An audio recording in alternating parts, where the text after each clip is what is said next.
The Lord is a man of war. The Lord is his name. And is fighting my battle. That is what we are saying. Are you ready? Are you ready? Mo fẹ́ kó sọ́ra ẹnu sínú ìyìn. Kó díjú kó máa wo ológun bó ṣe ń ṣẹ́gun fún ẹ. Are you ready? Gbogbo instrument, everybody pariwo. 1, 2, let's go. Ológun lọ.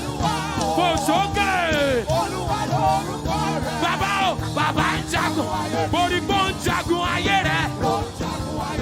Sọ pé ológun lolúwa. Ológun lolúwa.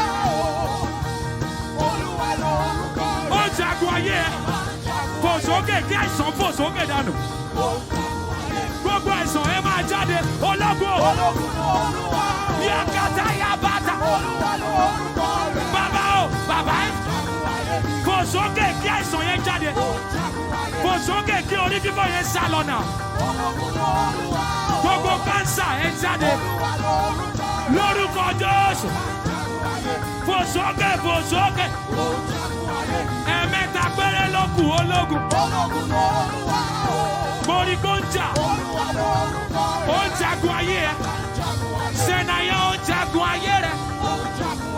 Sọ pé ológun lolúwa yá. Ó ń jagun ayé rẹ̀. Ó ń jagun ayé rẹ̀. Ó ń jagun ayé rẹ̀. Mo rí pé ológun lolúwa, I know. Olúwa lorúkọ rẹ̀. Ó ń jagun ayé rẹ̀. Tósì, ó ń jagun ayé rẹ̀. Gbọ́mi ṣe ológun lolúwa yẹ. Ṣàlàbàkà.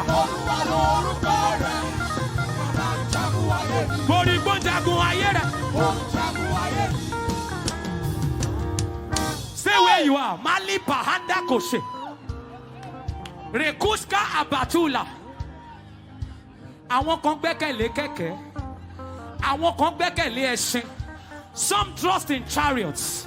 Some trust in horses. Abeokuta 30 hours of God's festival. We will remember the name of the Lord. Mo fẹ́ kó ju neighbor ele now. Just a kick. And your voices. Wàá máa fò sókè. Ìdè yẹn já pátápátá. Ẹ̀mẹ́ta péré ló kù.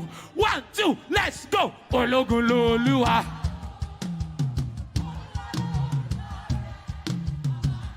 Pariwo sókè, say. Ológun lolúwa, say. Backups. Let them know. Everybody jagun ayé. Yeah. Ológun lolúwa. Mo pàṣẹ ìdáǹdè.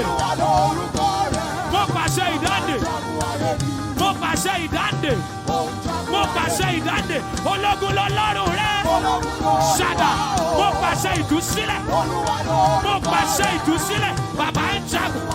Ogun ìkọ̀kọ̀, ogun gbangba. Ogun ọ̀rẹ́. Ológun lolúwa. Olúwa lorúkọ rẹ̀. Bàbá ń jagun ayé. Ó ń jagun ayé. This. God gave me this song for you. Hello, my time is up.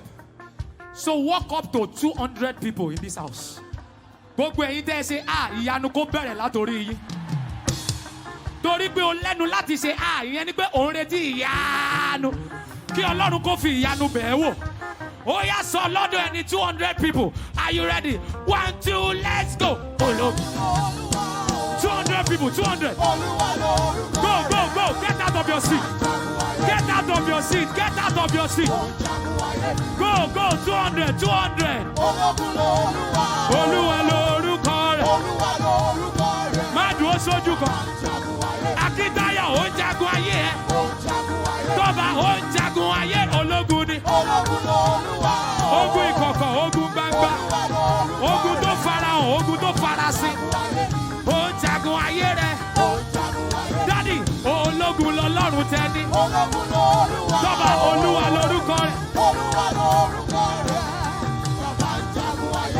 Ṣó ń jagun gbogbo èèyàn ó yá bọ̀ sókè ṣe ológun.